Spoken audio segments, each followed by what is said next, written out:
Estamos de volta com o nosso 8º episódio do Democracia em Debate e hoje estamos recebendo a doutora Naomi Helena de Santana, nossa convidada, que vai nos falar um pouco sobre o voto feminino, sobre a luta contra a discriminação racial e...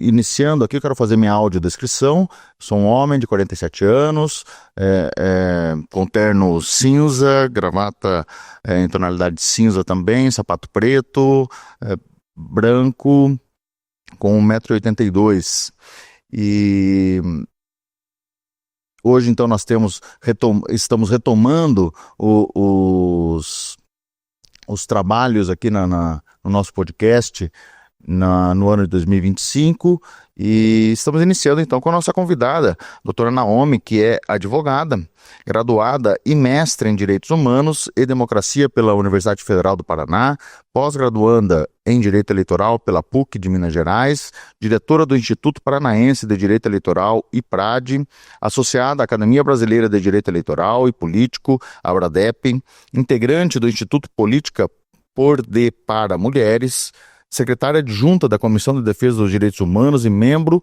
da Comissão de Direito Eleitoral da OAB Paraná. E ficamos muito felizes em um currículo muito extenso, já tão novo e com um currículo assim tão brilhante. E ficamos felizes, né? Esse Democracia em Debate de hoje, como foi dito, é para falar sobre o voto feminino e a luta contra a discriminação racial. Ele vai ser lançado dia 21 de março, que é o Dia Internacional de Luta pela eliminação da discriminação racial. É um dia importante, impactante, um dia internacional, né? E então seja muito bem-vinda para compartilhar o seu conhecimento, suas experiências conosco. E eu gostaria que você começasse, doutora Naomi, falando para nós sobre a sua vida, como chegou até aqui, suas experiências, né, para chegar até esse momento aqui, que participar de um podcast aqui no TRE. A doutora Naomi, ela é advogada e atuante aqui no TRE, então toda a corte conhece a doutora das suas sustentações orais, sua participação aqui como advogado, sua atuação como advogada no TRE e na Justiça Eleitoral. Olá, muito obrigada. Agradeço ao tribunal, na pessoa dos servidores e servidoras, mas também ao desembargador pela recepção. Meu nome é Naomi Helena. Fazendo a minha audiodescrição, eu sou uma mulher negra de pele clara, com 1,63 m, tenho cabelos pretos, estou usando tranças castanhas, com roupa preta e um blazer, um ternozinho mais bege. E é uma honra estar aqui para falar não apenas sobre temas de tamanha relevância que têm sido tão bem trabalhados neste tribunal em diversos eventos, mas também para tentar torná-los um pouquinho mais palatáveis e distintos do que comumente a gente tem visto nas reportagens, nos jornais. Infelizmente, uma das partes ruins de nós termos temas em altas é tentar buscar abordagens diferentes que façam com que ele tenha sentido, principalmente nos dias de hoje, e permitam uma colocação temporal. Porque como se fala muito, principalmente aí nos últimos anos, mês de março, mês da mulher, dá a sensação de que hoje já alcançamos a igualdade. Isso não poderia estar mais longe de ser verdade. Mas para me apresentar também, né, quem é a pessoa que foi aqui convidada, eu sou uma jovem de 26 anos, eu me formei na Universidade Federal do Paraná, concluí meu mestrado pesquisando liberdade de expressão política, fui orientada pela brilhante professora Melina Girardi Fachin, e desde o começo da minha graduação sempre me interessei pelos temas vinculados à democracia. Muito da minha participação eleitoral veio do encanto com a professora Neida Desirê Salgado, mas tive docentes brilhantes que mostraram um pouco desses caminhos que parecem um pouco não tradicionais dentro da advocacia, e tive a oportunidade, principalmente por sermos aqui do Paraná e de Curitiba, de atuar dentro do Congresso Brasileiro de Direito Eleitoral e, posteriormente, trabalhar com professores Fernando Casagrande Pereira e com o Paulo Henrique Golombiuk, que acabaram sendo grandes inspirações, e até hoje estou no escritório, podendo estar aqui na corte, sustentando casos, acompanhando campanhas. Já participei aí de 3 campanhas eleitorais e sempre foi uma oportunidade brilhante. Na minha família, somos eu e meu irmão de advogados, meu irmão é mais novo, então eu fui a primeira a embarcar nessa jornada um pouco esquisita, vamos falar a verdade, que é colocar a realidade dentro de normas, regras e leis, mas eu admito que tenho me encantado com essa possibilidade que o direito nos dá de enxergar a realidade por outros vieses, né? Enxergar a realidade por um viés de reforma institucional, de caminhos que respeitam os direitos das pessoas. Isso tudo sempre me encantou bastante, principalmente por essa busca pela diversidade, né? Eu sempre tive plena ciência que como uma mulher e uma mulher negra, a representatividade, quando eu estava ali estudando, não era alcançada. Eu não tive professores e professoras negras na faculdade para buscar essas referências, para buscar essas bibliografias. Eu tinha que ir atrás por conta, ou tinha que buscar junto a professores que estivessem abertos a essas iniciativas. E no colégio, um pouco menos ainda, tive ali um professor, uma professora negra, mas a ideia de representatividade, de espaços de poder, desde esse princípio sempre foi questionada e me fez também, além das minhas pesquisas tradicionais, abrir esse viés de pesquisa acadêmica e de atuação política em busca da defesa dos direitos dos grupos vulnerabilizados. Bem, sua família são advogados também ou não tem nada a ver? Nada a ver. Minha mãe é o tipo de pessoa que vende pra você um peixe podre e você sai feliz. E o meu pai é engenheiro florestal, assim, eu sei olhar pra uma árvore e provavelmente saber que tipo de árvore ela é. Já plantei várias árvores com ele. Ele vive longe ali no Mato Grosso do Sul, mas é uma família bem distante dessa realidade. Legal, parabéns, tão jovem, realmente 26 anos e já tão madura, né, em tantos aspectos como conseguimos ver, né, presenciar.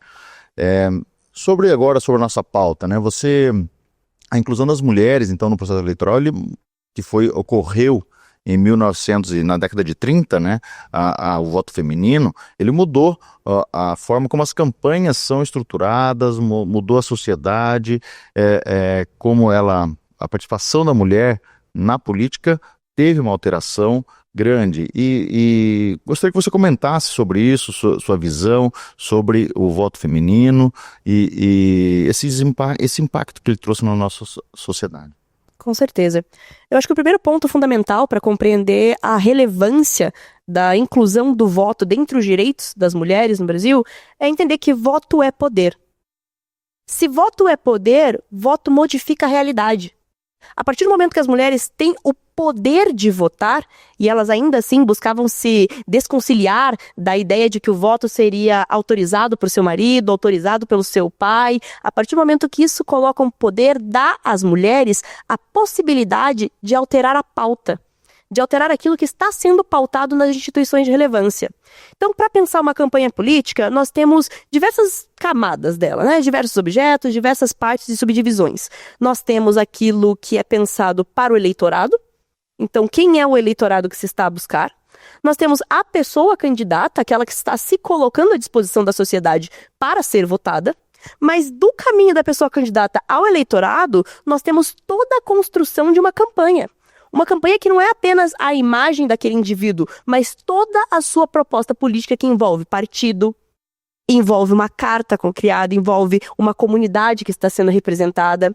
Então, das pessoas que trabalham na campanha, até o público que se almeja, a construção dos partidos, quem são os dirigentes partidários que constroem aquela candidatura, quem escolheu aquela candidatura para representar aquele partido, a forma de representação política, a gente vai ter a diferença de votos para campanhas majoritárias e proporcionais, tudo isso tem relevância, inclusive de gênero e de raça, para pensar como se constrói uma campanha política. Porque se eu construo uma política voltada para homens, aí a gente vai pensar principalmente em 1900, a primeira metade do século XX no Brasil, por exemplo, uma campanha voltada para homens, ela é construída de uma determinada forma. Uma campanha voltada para homens brancos, ainda menos. Pensar que uma campanha voltada para homens brancos significa uma campanha voltada para 25% da população brasileira, sendo muito generosa, significa que 75% da população foi excluída. Tanto em seus problemas, em suas demandas e em sua realidade. Então, no momento em que as mulheres, que representam mais de 50% da população, entram com o poder do voto, obrigam tanto aqueles que já são detentores de poder a disputar esse eleitorado, como a repensar as pessoas que lá o representam. porque a saúde da mulher não era pensada dentro do legislativo ou do executivo, as pautas que dizem respeito à maternidade, ao trabalho de cuidado, à violência doméstica, nada disso foi pensado durante 20 séculos. Ou pelo menos aí, vamos considerar a República Brasileira, durante 2 séculos. Isso não foi pensado no Brasil. Não foi pensado juridicamente, cientificamente, tecnicamente. Então, a reforma de pensamento e o poder de voto obriga as instituições e as pessoas a levarem a sério parte da população que sempre esteve ali e não estava representada. Eu acho que essa é a principal reestruturação. Porque se o voto dá poder, o voto também exige mudanças.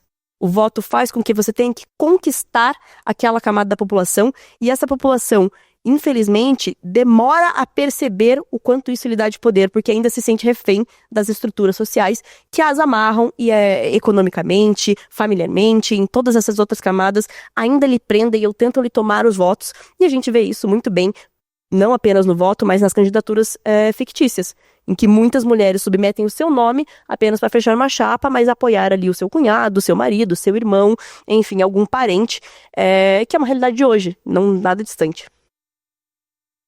Aproveitando um gancho nesse finalzinho, né, realmente temos a cota de gênero, né, chamada cota de gênero, que 30% das candidaturas devem ser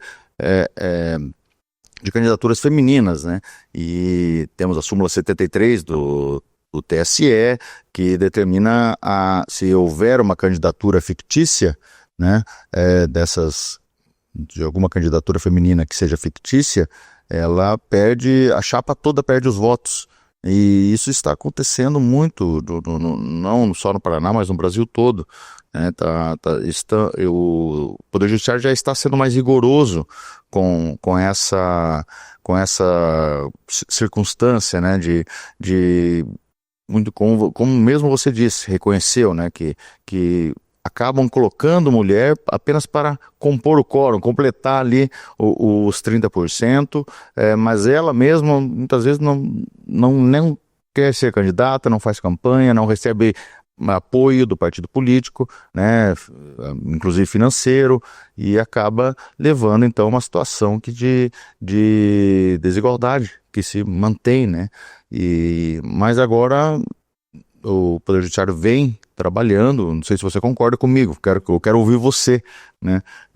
Se realmente estamos avançando nesse aspecto em relação a uma busca de uma equidade, né? Eu, inclusive, queria saber sua opinião, se esses 30% das candidaturas deveriam ser de cadeiras, né? Ou em vez de apenas 30% das vagas de candidatura, que fossem 30% das vagas reservadas às mulheres no Congresso Nacional, nas câmaras de vereadores. Perfeita pergunta, desembargador. 2 pontos para mim são fundamentais. Primeiro ponto é que nós só tivemos essas mudanças rígidas realmente na jurisprudência quanto à cota de gênero, porque nós tivemos mulheres à frente da instituição, à frente do TSE, tivemos ministras que colocaram categoricamente quais são os tipos de fraude e a forma como elas se perpetuavam em consonância com a estrutura discriminatória. Às vezes, dá a entender que a estrutura social e as formas de discriminação estão para além do direito, ou que de alguma forma não se comunicam com a prática dele.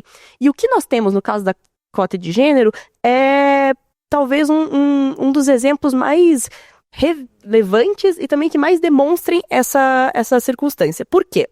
Porque se trata de fraude. A forma como pessoas, indivíduos, agremiações e instituições buscam para fraudar uma norma é a reiteração de uma discriminação. Então, a que ponto se deve chegar, pensando de uma forma bem prática? Nós temos algumas normas que incentivam a participação feminina na política. Nós temos a destinação de 5% dos recursos de fundo partidário para incentivar campanhas femininas dentro das agremiações. Beleza, ponto número 1. Nós temos uma emenda constitucional que dobra a contagem dos votos destinados a mulheres e a pessoas negras para o recebimento de fundo especial de financiamento de campanha. Ou seja, se você tiver mulheres com uma alta taxa de votos, mulheres e pessoas negras, você receberá mais dinheiro. Atenção, partido, você receberá mais dinheiro. E ainda assim, em vez de realmente fomentar, construir campanhas, construir nomes políticos femininos, pegar essas pessoas que são expoentes da sociedade e investir nelas dentro do seu partido, o caminho que se é encontrado é destinação de recursos fraudulenta, passando por uma campanha por uma mulher e, na verdade, sendo um recurso que é aplicado na campanha de homens, tanto na proporcional como nas campanhas majoritárias. Ponto 2. Candidaturas que não são reais. Candidaturas que não pedem votos, que colocam o seu nome mais, muitas vezes até, você vê absurdos, assim, partidos que colocam um santinho no número da urna, que era para ser da mulher, é um número de que, na verdade, está registrado para um outro homem. Então, assim, coisas que às vezes ela realmente acha que está fazendo campanha e esses votos não vão para ela. A gente tem diversos cenários que comprovam fraude. E fraude desarrazoada, desfundamentada. Apenas atribui risco ao partido, não agrega em nada. Muitas vezes esses homens ali não são eleitos e o partido ainda tem a chapa inteira caçada, perda de recursos públicos. Então, o que justifica a fraude à cota de gênero, se essas são as regras? É essa finalidade de estrutura social, é essa finalidade de manutenção de poder que se mostra para além da lei e para além da lógica. Porque se nem recebendo dinheiro é suficiente, nós temos um cenário em que precisamos encontrar outra medida. A medida encontrada pela súmula 73 é estabelecer parâmetros rígidos, construídos jurisprudencialmente ao longo de anos. Desde ali do caso de Valença do Piauí, a gente tem uma construção de parâmetros e uma exigência probatória gigantesca para caçar uma chapa. Não é algo simples. E ainda assim acontece com frequência. Então, pensando nessa construção social, o que nós temos no direito comparado, no cenário internacional, na política de outros estados? Nós temos a reserva de cadeiras. Reserva de cadeiras em diversos países da América Latina, como construção consolidada. Por quê? Porque política não é mercado. Política não pode seguir uma lógica de mercado, de que as pessoas vão demandar ali o que elas querem. Às vezes o que as pessoas querem não faz bem para a sociedade democrática. E eu vou dar um exemplo simples. Muitas vezes produtos alimentícios, chocolate, açúcar, bebidas, cigarro, precisam de contraindicação e diversas taxas, emblemas colocados ali nele de não consuma, ele pode fazer mal e ainda assim as pessoas consomem excesso e ficam doentes. Por quê? Porque algumas escolhas, elas não seguem um processo racional. O ser humano vai muito além disso. E parte dessas escolhas é a falta de igualdade. Se nós tivéssemos um processo lógico do que faz bem para uma sociedade democrática, o que faz bem para uma sociedade como um todo, nós buscaríamos uma representatividade efetiva. Porque isso significa que todos os anseios são ouvidos, significa uma maior riqueza na construção dos debates por perspectivas diversas. É a lógica da liberdade de expressão que foi teorizada por filósofos há pelo menos uns 400 anos. Mas não.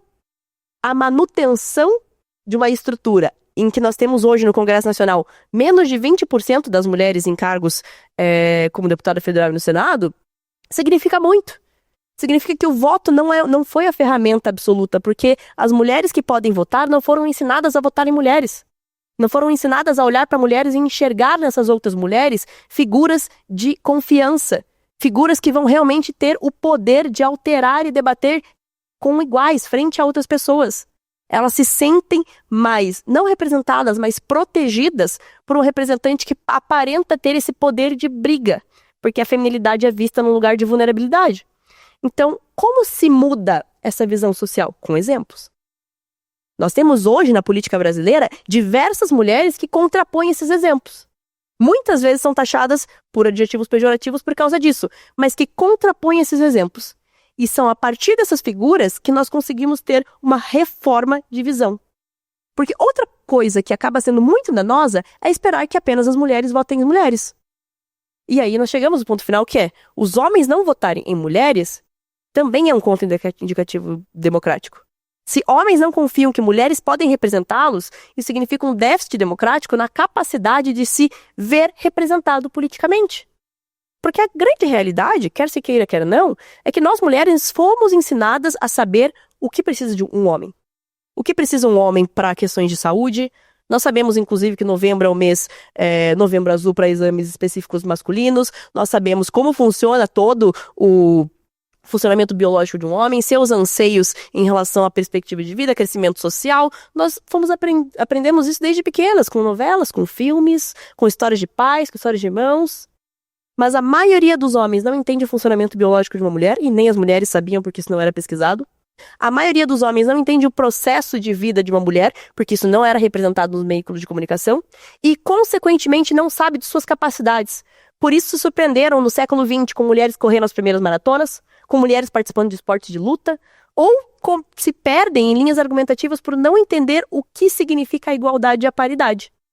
Então, para concluir, eu entendo que a reserva de cadeiras é uma opção política, que faz sentido dentro da Constituição de 1988, quando a Constituição prevê a proibição de discriminação e o dever do Estado de garantir a igualdade. Enquanto a igualdade não é vista nos espaços de poder e nos espaços institucionais, a Constituição não foi cumprida. E ainda que ela tenha esse caráter prospectivo de promessa, a Constituição foi feita para ser cumprida. Então, se nós temos um cenário de garantia de 30% das vagas de candidaturas em que os partidos fraudam, e os partidos detêm esse monopólio de candidaturas e mesmo assim não obedecem seus deveres constitucionais, se os recursos públicos que deveriam ser aplicados de forma antidiscriminatória, ou seja, buscando a igualdade, não são aplicados dessa forma, nós precisamos de outro método. Infelizmente, eu não acredito que essa modalidade seria implementada hoje, porque as mesmas pessoas que têm fraudado e têm utilizado esses recursos públicos de uma forma indevida são as pessoas que decidiriam se os 50% deveriam ser aplicados. E um grande segredo do poder é que quanto mais se tem, mais se quer. A manutenção do poder faz com que a maioria daqueles homens que hoje ocupam os espaços na cadeira e, infelizmente, tem uma noção possessiva desses espaços e territorialista, não veja este tipo de reforma como um avanço, e sim como uma ameaça ao poder que lhes está nas mãos há tantos anos.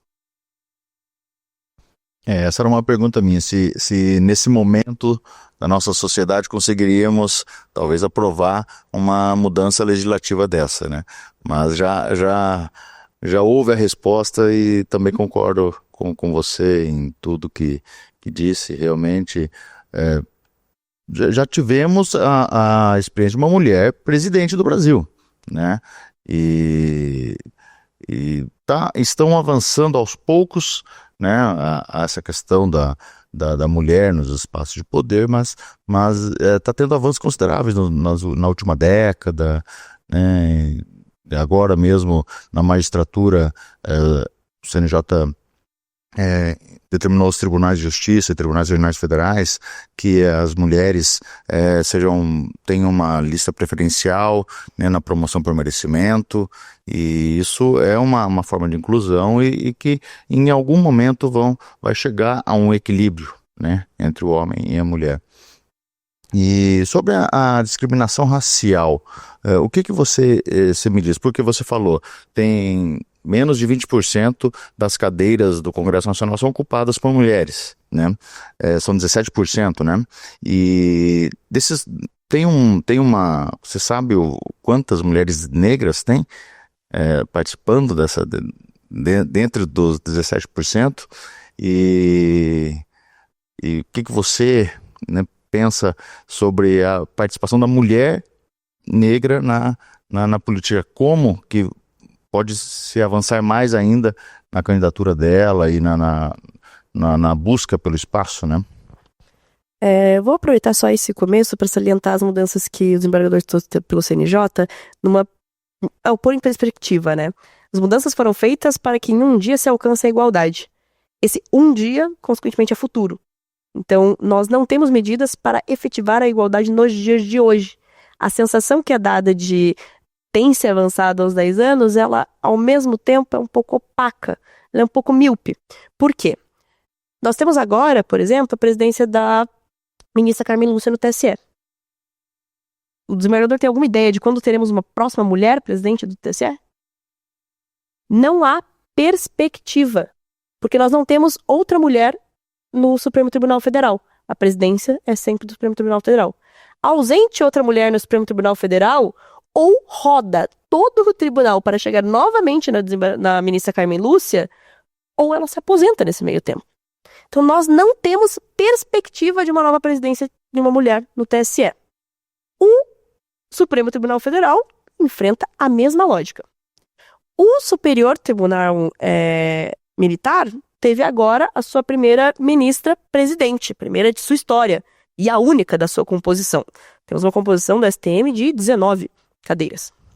Então, nós temos uma estrutura que é um pouco desvantajosa. No caso do STM, existe uma curiosidade que eu acho absurda, que é a lógica de vagas, hoje reconhecida pelo Supremo Tribunal Federal, quando nós temos cargos ou abertura de uma única vaga, é uma sequência. Então, por exemplo, se existiu uma reserva de vagas para pessoas com deficiência no STM, apenas na 20ª vaga se chamaria a primeira pessoa que passou no concurso, que passou ali na prova para ser ministro do STM. O problema é que não tem 20 vagas, tem 19. Então o STM nunca vai ter uma cadeira preenchida por vagas, ainda que isso esteja previsto. Por lei, por decreto, por edital. Nunca vai ter.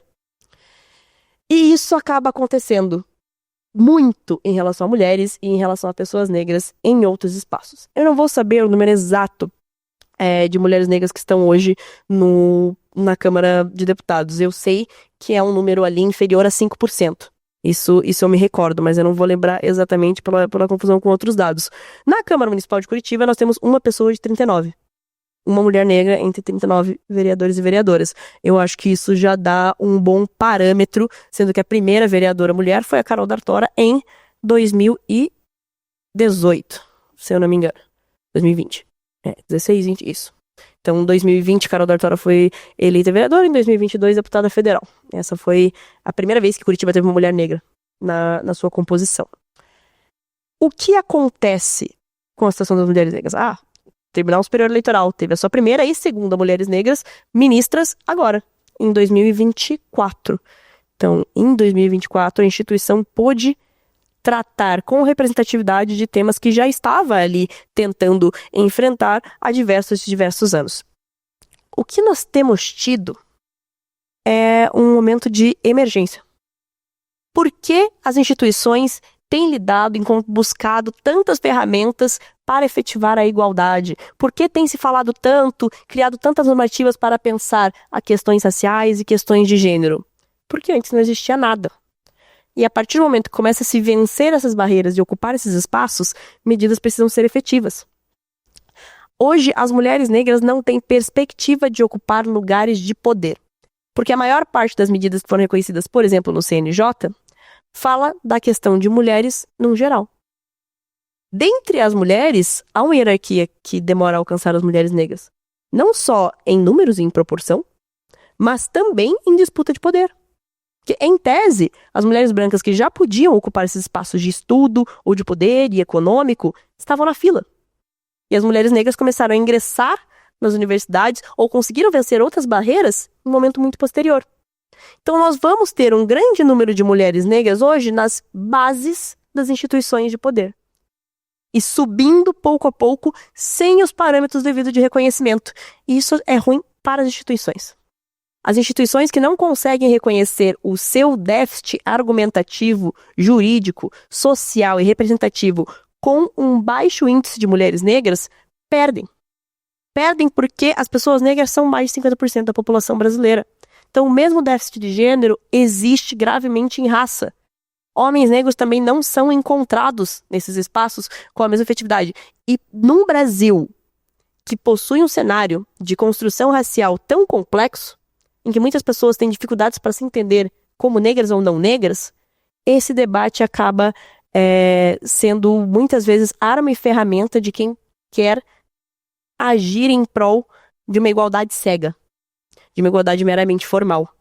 Então, para mim, nós temos uma necessidade muito grande do que tem sido, pelo menos, escrito ali no protocolo de julgamento com perspectiva racial.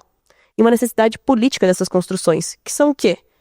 Uma interpretação da realidade com cor, com nome, com contexto e com história. Sem reconhecer a história, não se percebe quais são as feridas e as cicatrizes que existem, tanto as abertas quanto as cicatrizes deixadas na nossa construção social. E isso significa dizer que quando uma mulher, como a ministra Vera Lúcia, como a ministra Eligiane Lobo, alçam essa posição de ministra do Tribunal Superior Eleitoral, elas podem, mesmo nessa posição de hierarquia e de poder, ainda assim sofrer todos os tipos de discriminação. Coisas que são inimagináveis para seus pares. E talvez para mim seja um dos maiores problemas. A pessoa que chega lá não está imune, as pessoas que estão embaixo não sabem como subir, e quem está buscando esse pé de igualdade ainda não tem as ferramentas adequadas para tanto. E o que pode ser feito para... O que você imagina que possa ser feito para mudar esse cenário? O grande problema de discriminações estruturais ou de estruturas discriminatórias é que ela precisa de um combate que eu vou nominar de sistêmico, ou seja, de diversas frontes. Então, hoje no Brasil nós temos, num viés educativo e formativo, a aplicação de política de cotas.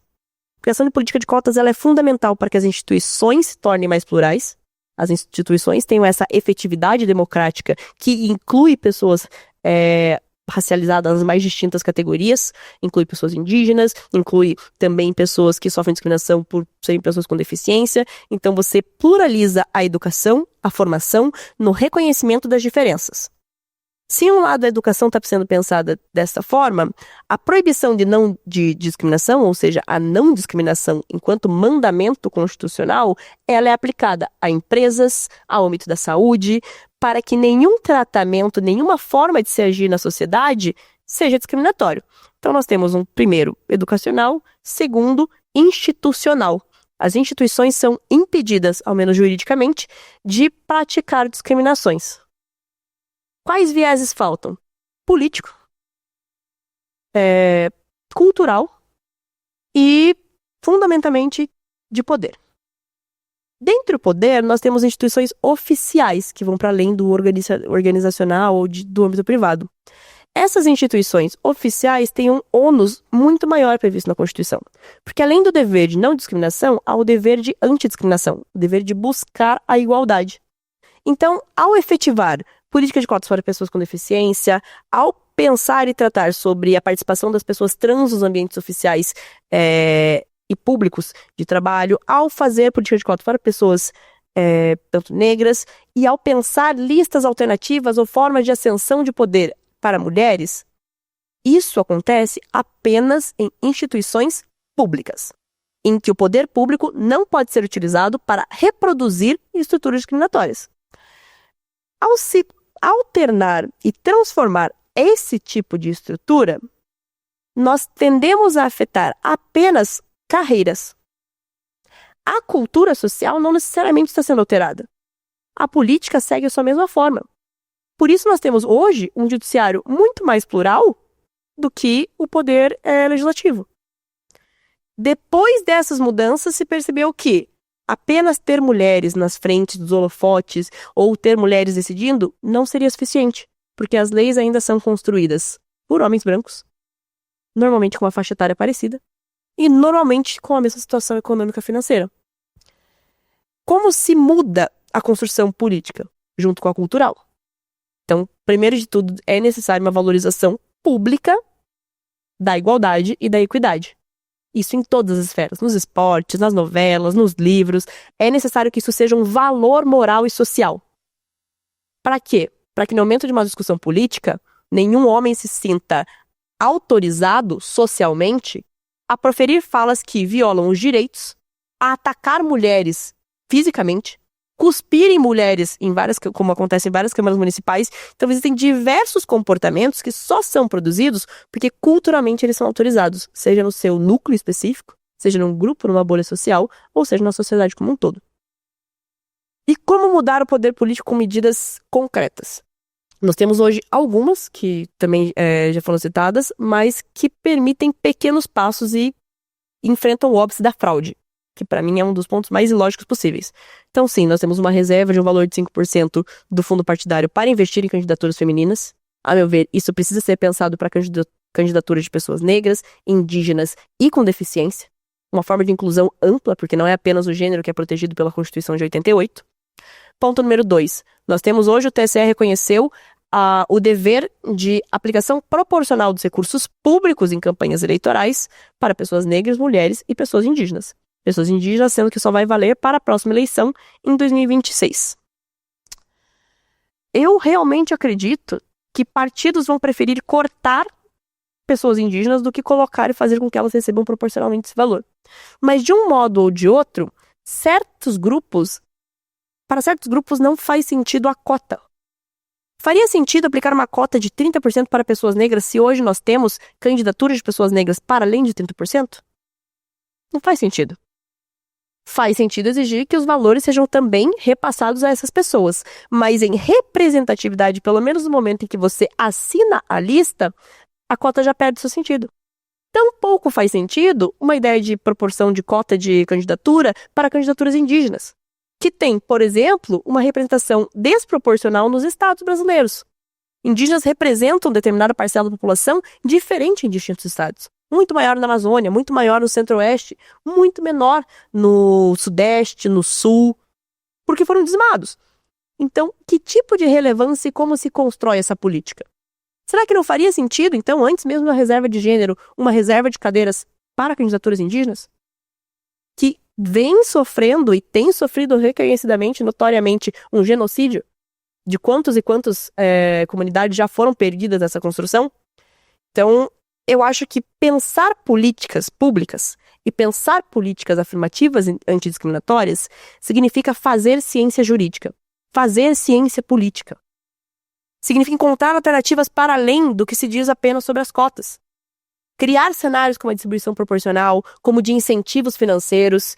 Eu, pelo menos, boto muita fé, acredito muito no potencial da emenda constitucional que prevê contar em dobro os votos para mulheres e pessoas negras nos partidos políticos ali para deputados federais. Eu acho que essa é uma medida que incentiva os partidos, pelo menos no bolso.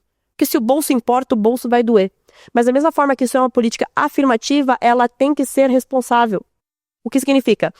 Acredito no dever de uma política que sancione os partidos, que tire deles dinheiro se eles não investirem e se eles não apoiarem suas candidaturas plurais.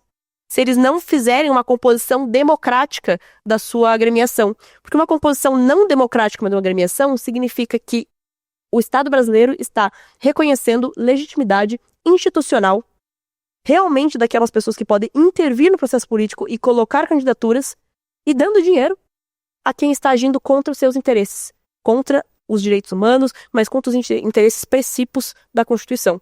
E isso, a meu ver, é descabido. Muito bem. E só para que nossos ouvintes saibam, você falou de uma PEC, né? Explica para o que tem nessa PEC, né? Qual que é o conteúdo dela, por favor. Claro. Essa PEC, eu tô na cabeça com o número 123. Posso estar errada, mas acredito que seja a PEC 123.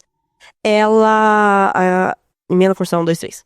Ela prevê diversas alterações ali, elas sempre são aprovadas em bloco, mas dentre as alterações, ela traz a previsão de que os votos desde 2024, desde 2022 ali foi aprovada, mas enfim, que passam a valer em 2022, 2024 nós não temos eleições para a Câmara de Deputados, mas os votos para deputados federais são contados em dobro quando forem destinados a pessoas negras e a mulheres na contagem dos recursos públicos que serão recebidos pelas agremiações partidárias no próximo ano, na próxima eleição.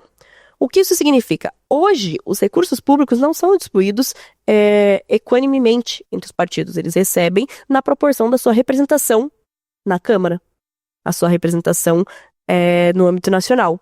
Essa representação contabilizada por deputados federais simplesmente vai ser dobrado o número de votos. Assim, eu acho que é uma política matemática financeira muito efetiva, porque você faz com que, pelo menos na lógica, os partidos falem: eu quero mais dinheiro para as próximas eleições, porque eu quero ter mais chances de ter bons resultados. A forma de ter mais dinheiro, para além de conquistar a sociedade, o que acaba sendo um duelo de gigantes, ela é investir em candidaturas com potencial de sucesso femininas e de pessoas negras. É a forma mais simples e mais rápida de se ter sucesso eleitoral.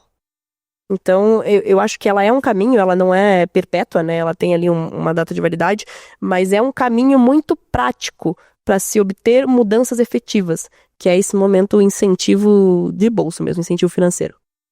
Então, já na eleição de 2026, os partidos vão receber uma verba maior do Fundo Especial de Financiamento de Campanha por terem mulheres nos seus quadros. Exatamente. Né?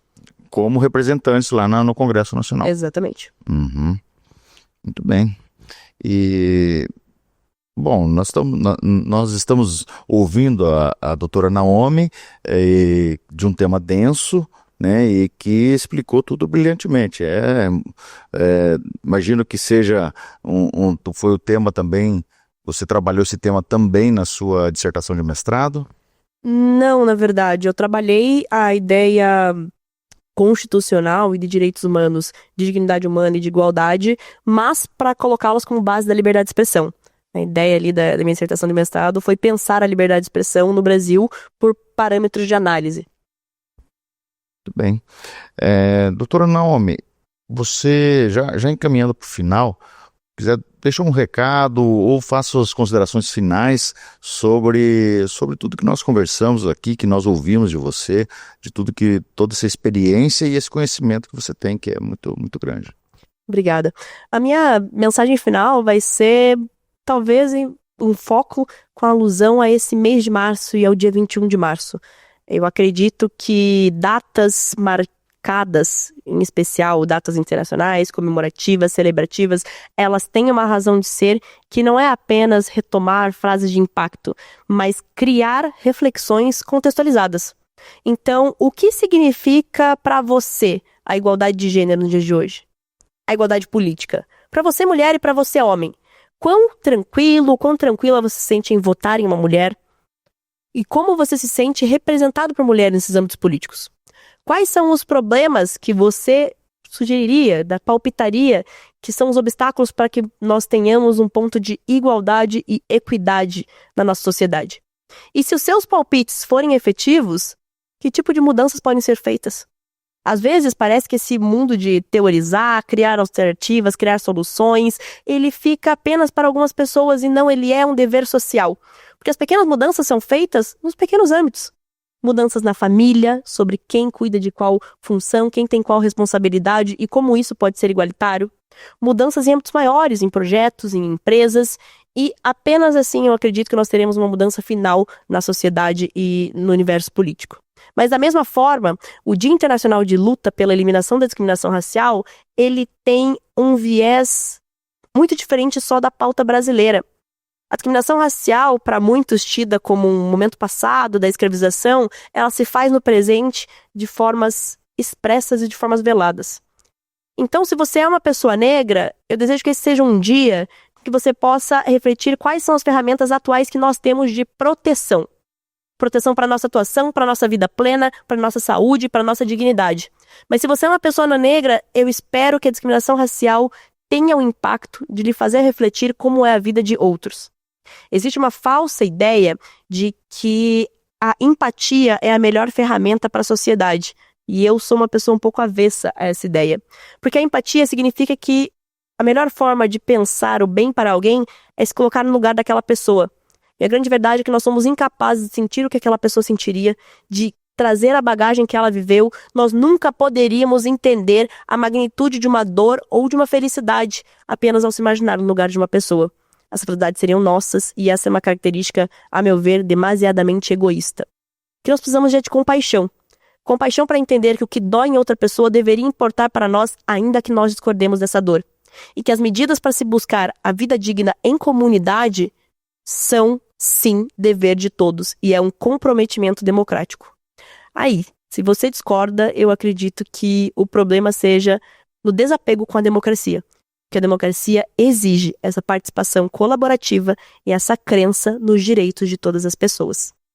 Eu agradeço muito ao tribunal, na pessoa do desembargador, pelo convite. Acho que o Democracia em Debate é um projeto que tem muito a crescer e muito a nos ensinar, enquanto Paraná e enquanto Tribunal Regional Eleitoral, sobre como se constrói essa democracia efetiva, como se pauta a igualdade e como se discute temas sensíveis de uma forma aberta, ampla e livre. Bom, e nós aprendemos muito hoje nessa tarde aqui, né, com você. Parabéns por participar com a gente, obrigado, né, por participar desse podcast e parabéns pela forma como transmite tudo o que você tem de conhecimento. E ficamos gratos e nós que ficamos honrados com a sua presença e principalmente nesse dia do dia 21 de março, que é um dia emblemático para toda a sociedade. Então ficamos por aqui agradecendo a nossa audiência por assistir aqui essa grande lição que nós tivemos nesse podcast. Obrigado. Obrigada, até mais.